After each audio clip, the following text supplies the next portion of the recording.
Ion garam terhidrat. Terhidrasi ya, dan ngebentuk produknya itu produk hidrat. Produk hidrat garam.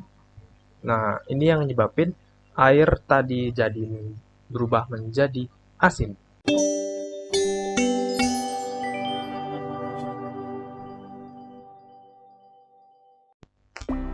Ya, halo Pokers. Selamat datang di channel Pokiedu. Assalamualaikum warahmatullahi wabarakatuh. Selamat pagi, siang, dan malam. Swastiastu, namo buddhaya, salam kebajikan, dan salam sejahtera untuk kita semuanya. Nah, pada video kali ini, kita akan mulai membahas materi ke-8 di bidang oceanografi untuk materi ringkasan persiapan OSN atau KSN. Topik materinya yaitu lanjutan dari sebelumnya, yaitu kan sebelumnya kita bahas tentang air tawar. Nah, kalau sekarang kita mulai masuk ke garam dan penggaraman air laut serta apa karakter yang timbul ketika air tadi menjadi asin kayak gitu. Nah, itu kurang lebih timeline yang akan dibahas di video ini. Oke, selanjutnya kita mulai bahas pertama tentang apa itu garam ya. Tentang garam. Nah, kalau misalnya teman-teman belajar di kimia ya kan, di SMA atau mungkin di SMP udah belajar kali ya sama bahasa. Nah, garam itu kita baca tentang garam dulu. Apa itu garam? Garam kan itu senyawa elektrolit yang dihasilkan ya. Dia tergolong sebagai senyawa elektrolit yang dihasilkan melalui proses namanya itu yang disebut netralisasi. Nah, netralisasi dari antara asam konjugat dan basa konjugat. Nah, kadang juga dia reaksinya itu reaksi asam dan basis, nanti ada reaksi. Tapi itu nanti lebih ke reaksi pemecahan hidrolisisnya sih. Nanti kita bahas, kita singgung sedikit aja. Nah, ketika garam ini dia tuh saat terionisasi dalam larutan ya, nyawa si elektrolit garam ini ya, dia tuh akan menghasilkan yang namanya itu kation ya. Jadi dia tuh ada kation atau muatan yang dia itu menghasilkan muatan positif. Nah, itu nanti kasih tanda tambah aja muatan positif, dan ada anion atau yang disebut sebagai muatan negatif karena banyak elektronnya gitu. Nah, kation pada garam itu berasal dari basa asalnya gitu, sumber dari si basanya, dari si basa dari pembentuknya gitu. Nah, sedangkan si anion yang ada di garam si elektrolit garam yang dalam bentuk anion itu berasal dari si asamnya. Ini dari diturunkan dari asamnya. Kalau si kation itu dari basanya.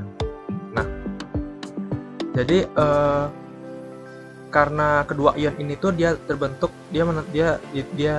garam ini dia bisa menentukan sifat ion tadi nih ya, dia tuh bisa menentukan kayak apa ya, sifat dari garam itu dilarutkan dalam air itu kayak apa bentuknya kayak gitu.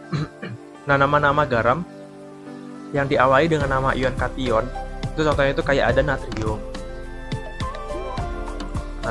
atau amonium, bisa juga ya, amonium, dan diikuti nama anionnya. Ini dari kationnya dulu, kemudian diikuti sama anionnya.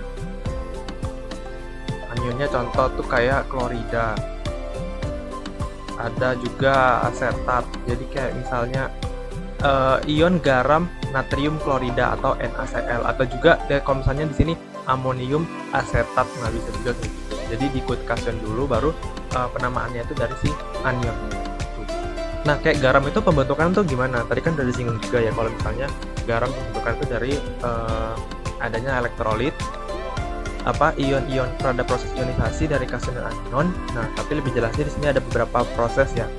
Pertama itu ada reaksi asam basa yang kayak dijelasin aku dari pengantar. Misalnya kayak di sini ada asam klorida ya kan, HCl ditambah amoniak NH3 menghasilkan yaitu nanti amonium klorida atau NH4Cl. Ini garam juga.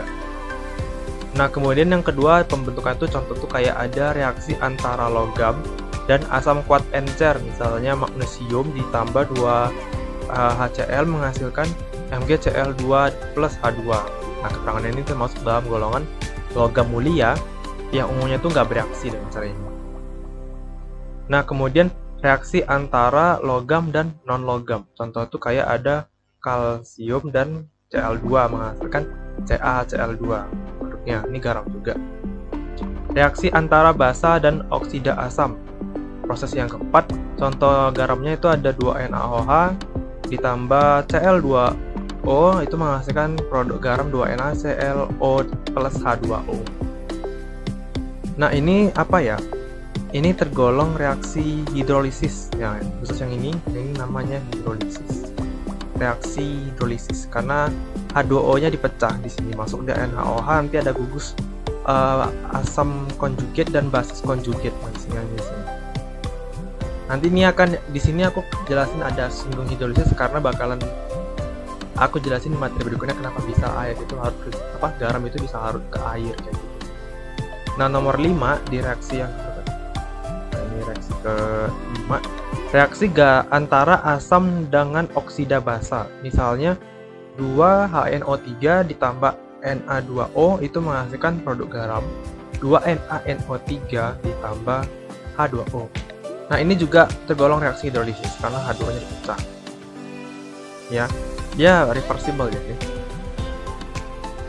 Nah, nomor 6, garam juga dapat dibentuk apabila dua garam yang berbeda itu dicampur. Jadi ada beberapa jenis garam ya kan dicampur itu akan menghasilkan garam yang baru. Ion-ion mereka itu akan membentuk campuran baru ya kan.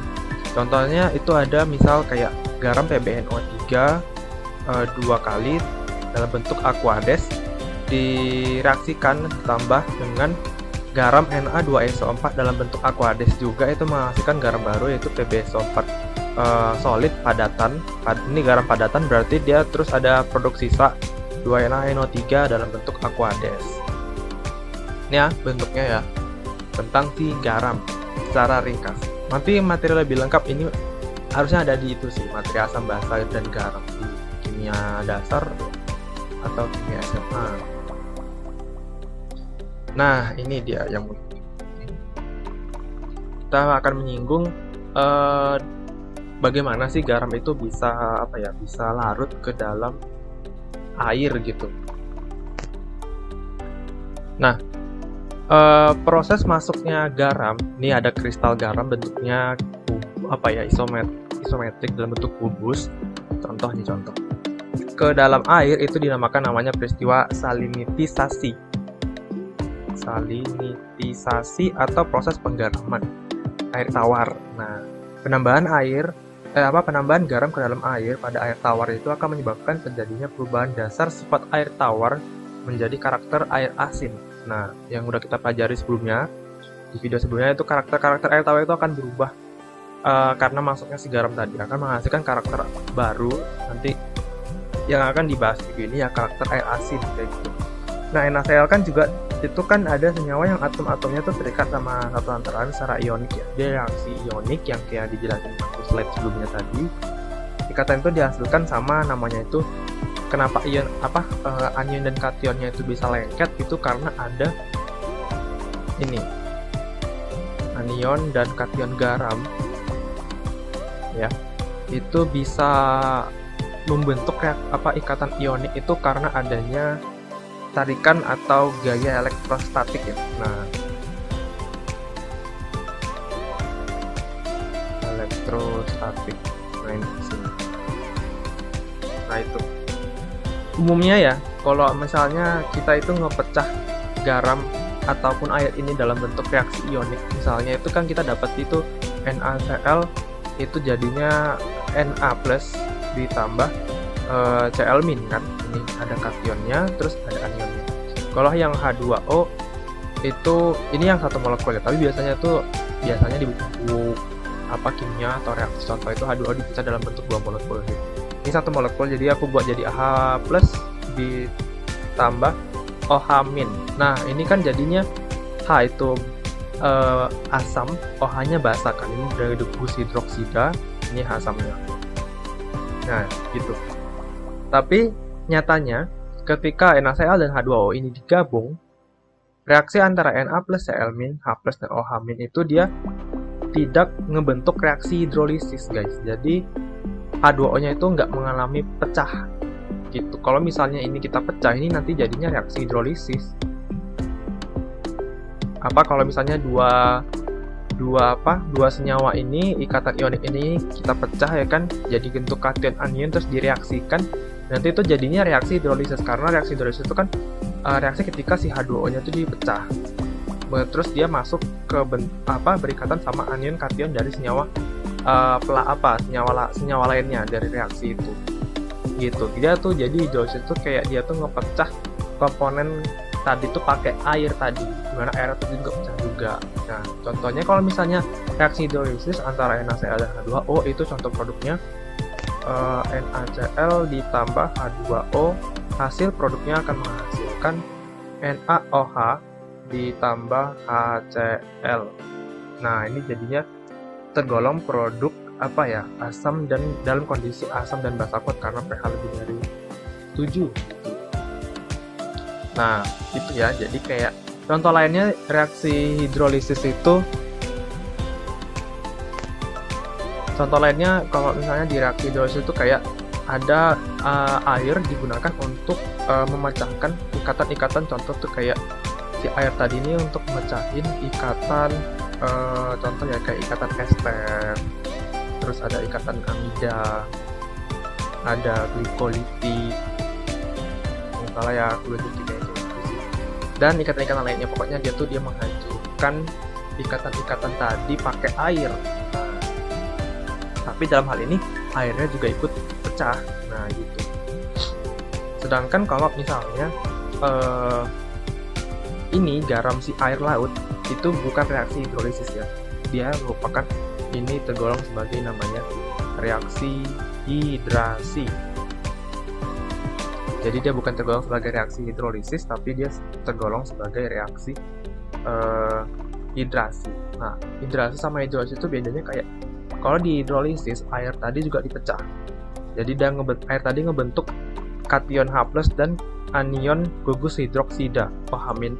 Sedangkan di reaksi hidrasi airnya nggak pecah, tapi yang pecah itu hanya substrat yang akan direaksikannya aja. Misalnya kayak NaCl, jadi NaCl-nya aja yang pecah, dia ngebentuk Na+ dan Cl-, dan air tadi itu lengket ke gugus bukan gugus ya, lengket ke kation sama si anion dari senyawa tadi, dan nggak memperbolehkan anion sama kation dari senyawa tadi itu untuk lengket lagi.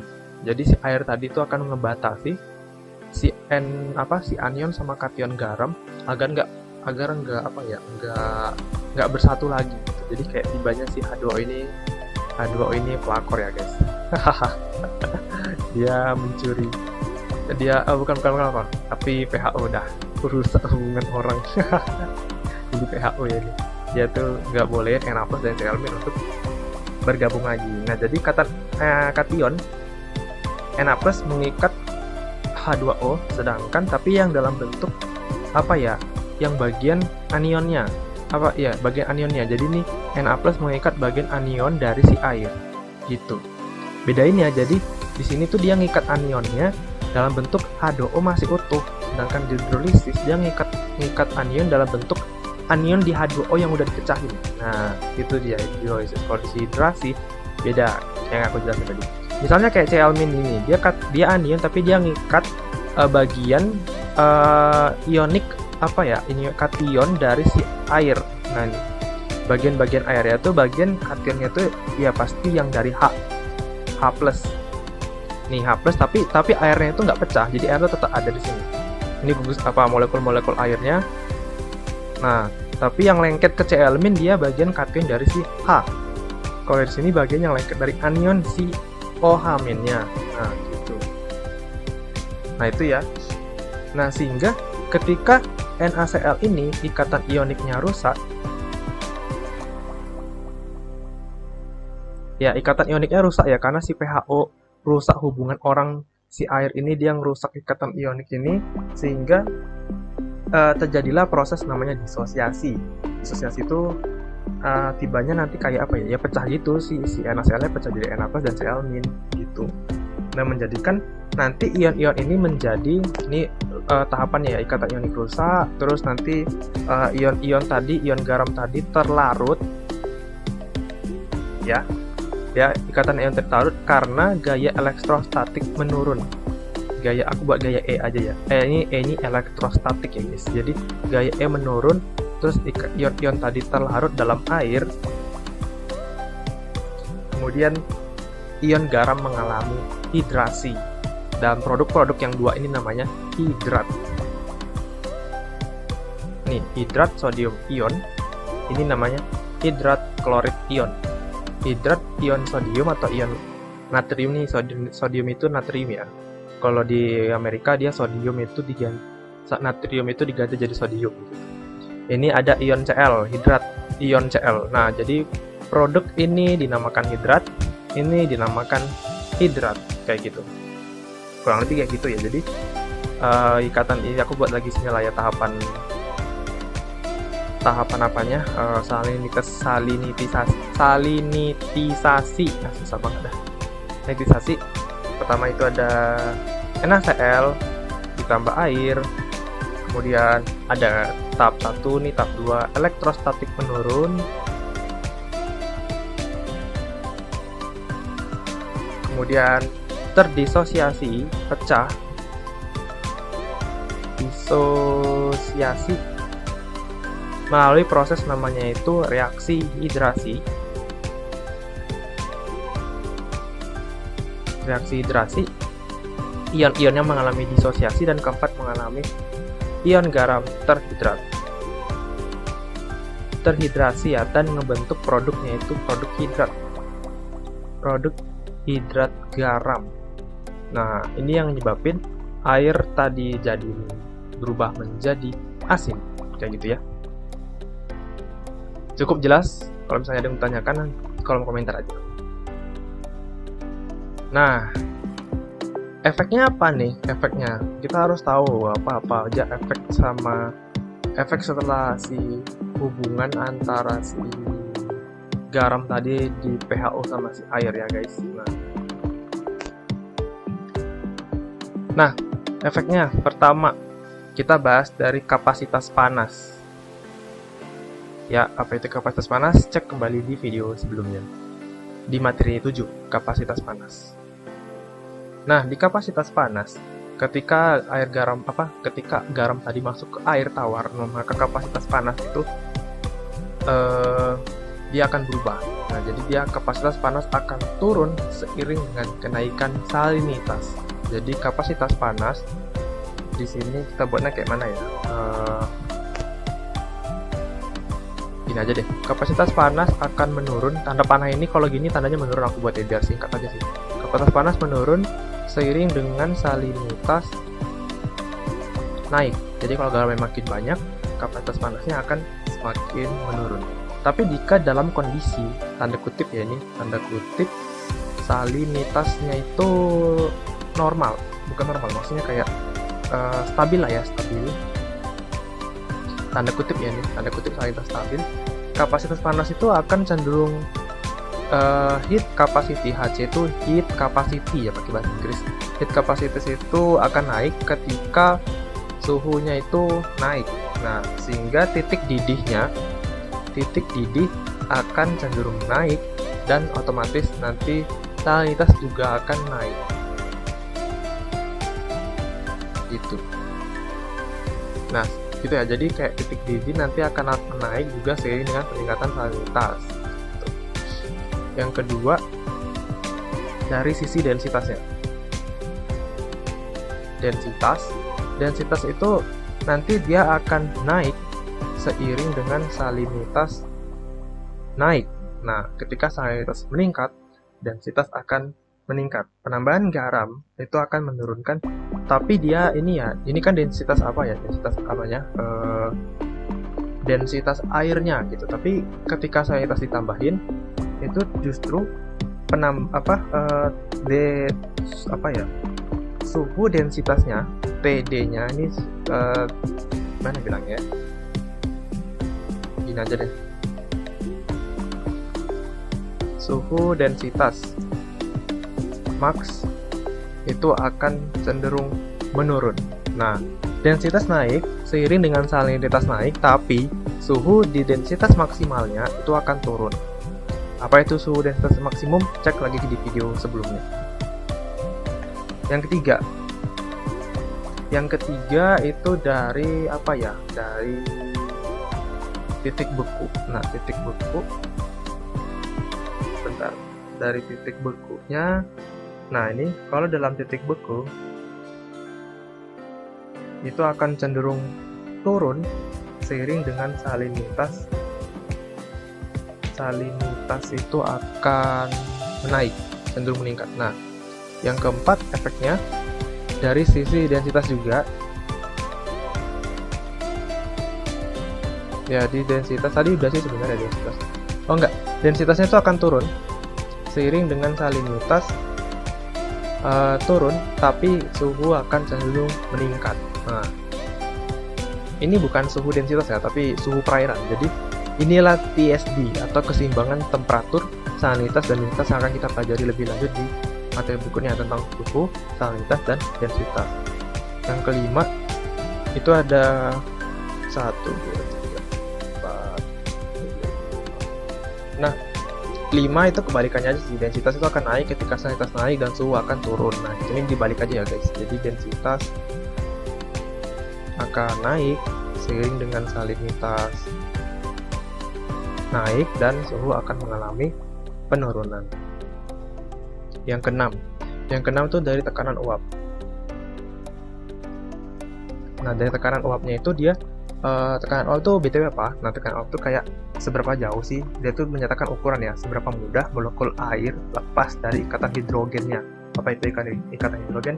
Cek kembali di video sebelumnya, oke? Nah, ikatan hidrogen dan kovalennya. Jadi ada ikatan kovalen sama ikatan hidrogen ya. Sudah dijelasin di video sebelumnya.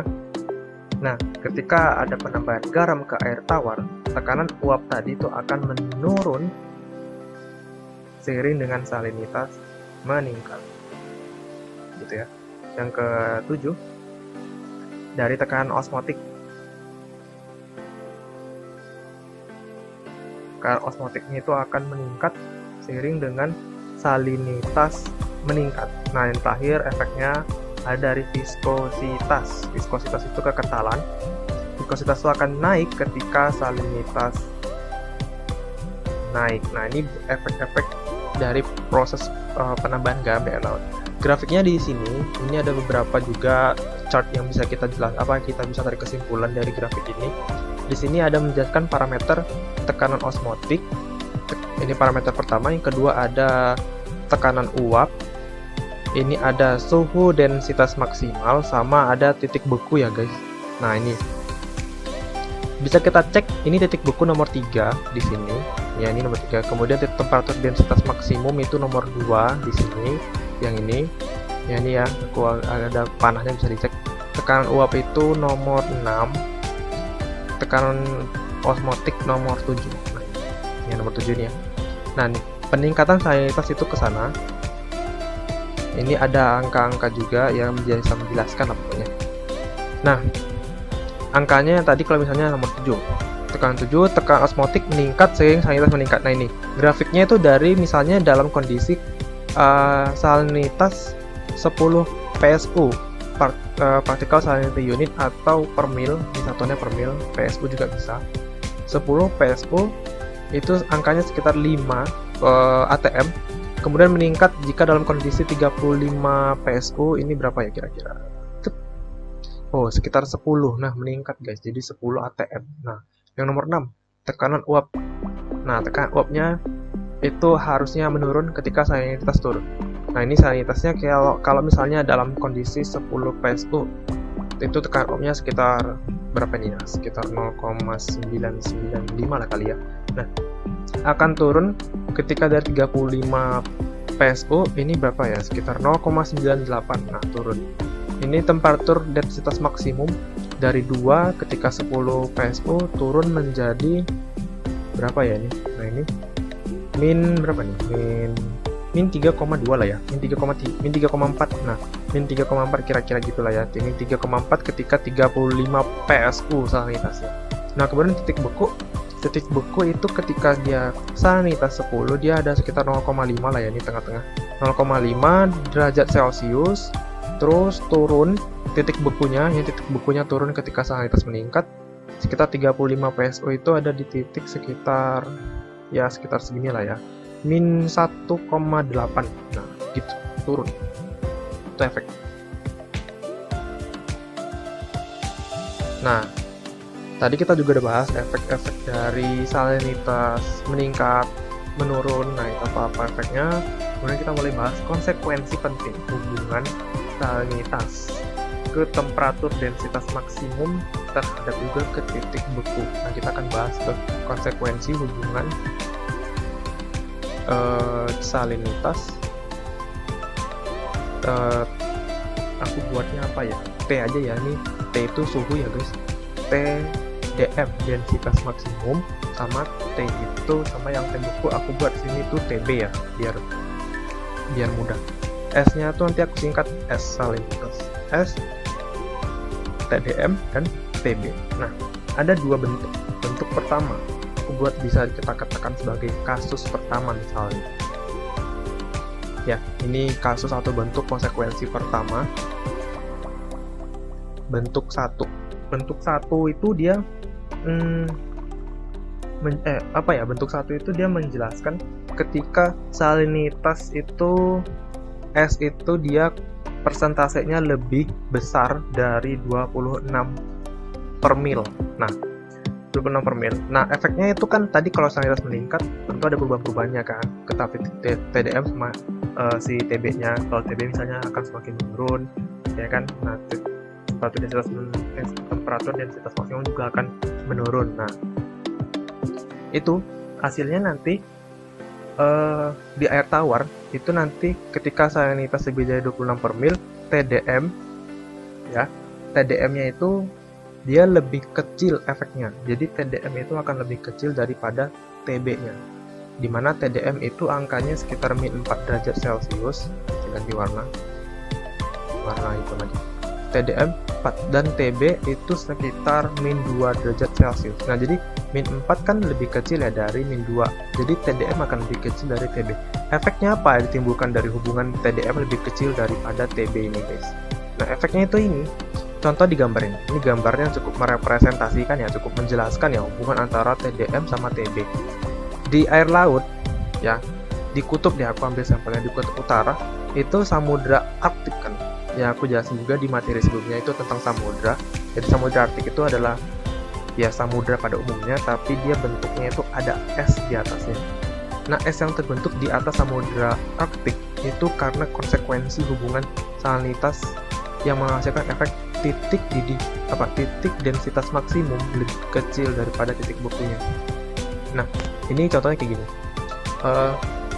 ketika suhu turun nih 0, min 1, min 2, oh ya guys sudah sampai min 2 derajat Celcius, dia tuh beku duluan di atasnya tuh udah beku duluan, dia belum sampai ke titik densitas maksimum gitu. Jadi yang bagian atas itu udah beku aja duluan, tapi dia belum sampai ke min 4. Nah jadi di bagian atas itu udah beku duluan, tapi di bawah itu masih cair kayak gini. Nah kayak gitu ya. Sedangkan kalau misalnya di air tawar, nah ini di air tawar itu dalam kondisi salinitas itu dia kurang dari 26 per mil ya. Nah konsekuensinya itu TDM itu lebih besar daripada titik beku. Suhu densitas maksimum lebih besar daripada suhu temperatur bekunya, freezing point. Nah dia itu 4 derajat Celcius. Kita cek video sebelumnya juga, titik densitas maksimum suhu, titik densitas maksimum air tawar itu berapa, 4 derajat Celcius kan, titik bukunya itu 0 derajat Celcius. Nah jadi ketika ketika air tawar itu mengalami pembekuan, freezingnya, jadi yang bagian atas itu di bagian atas itu udah mengalami pembekuan kan. Nah dia itu akan si yang esnya tadi itu akan punya densitas yang lebih besar, maksudnya kayak air yang dinginnya gitu, air yang dinginnya itu yaitu air yang dingin yang di bagian atas itu akan mengalami penurunan, mana bilangnya sini aja. Nah penurunan ke bawah, dia akan mutar, yang suhu bagian atas, misalnya pendinginnya itu di atas ya, pendinginnya itu dari atas. Nah, bagian yang atas itu udah mengalami densitas yang lebih besar daripada densitas yang ada di bawah. Gitu. Dengan suhu di sini udah mulai penuh, suhunya udah mulai turun, sini suhunya masih hangat gitu. Nah, dia mulai turun ke bawah, air yang bagian hangat akan naik ke atas karena densitasnya lebih kecil daripada suhu yang dingin tadi. Suhu yang dingin tadi punya densitas lebih besar sehingga dia turun ke bawah. Nah, kita ya terus muter-muter sampai keseluruhan air di gelas ini contohnya punya titik densitas maksimum yang sama di semua posisi. Nah, ketika semuanya udah sampai 4 derajat Celcius, semua udah seragam, udah homogen, mulailah ke titik beku.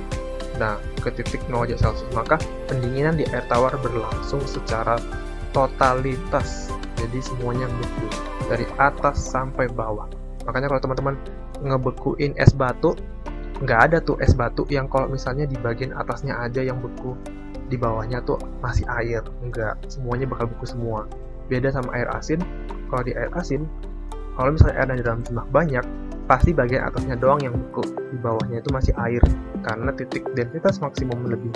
Karena titik beku duluan tercapai daripada titik densitas maksimum. Terbalik sama di air tawar, titik densitas maksimum tercapai lebih dulu ketimbang titik bekunya gitu. Ya gitu ya kurang lebih itu konsekuensi dari sini. Kenapa di Samudra Arktik, kok bisa di Samudra Arktik lautnya nggak beku? Kenapa ada esnya di atas? Kenapa di bawahnya nggak beku? Karena ini konsekuensi dari salinitas itu tadi. Jadi kayak apa ya? Ciptaan Allah Subhanahu Wa Taala itu sangat luar biasa, masya Allah banget ya guys. Jadi kayak udah diatur sedemikian rupa Samudra Arktik itu nggak beku, ada makhluk organisme di bawahnya yang masih tetap hidup, tapi ada karena suhu yang dingin tetap beku, tapi di atasnya ada yang beku gitu. Nah itu sih. Oke, mungkin materi kita tentang karakter air asin cukup sekian, sudah selesai. Oh ya nih, materi tambahan. Nah ini ya Samudra Arktik ya. Jadi bagian ice-nya itu yang di atas. Nah ini aku garisin lah perairannya. Nah ini beku doang di atasnya, tapi di bawahnya tuh air. Di bawah si es putih ini air. Jadi ini Samudra Arktik yang aku lingkarin, yang aku kasih tanda kuning ya. Ini aku kasih tanda kuning di batas Samudra Arktik. Ini Samudra Arktik ya. Nah ini tuh air semua guys. Jadi esnya itu hanya di bagian atasnya aja. Ini kondisi es ketika bulan September tanggal 15 tahun lalu ya, 2020, dalam sumber dari sini. Oke, cukup sekian materi kita tentang garam dan karakter air asin. Semoga cukup informatif. Terima kasih atas perhatiannya. See you in the next video. Assalamualaikum warahmatullahi wabarakatuh.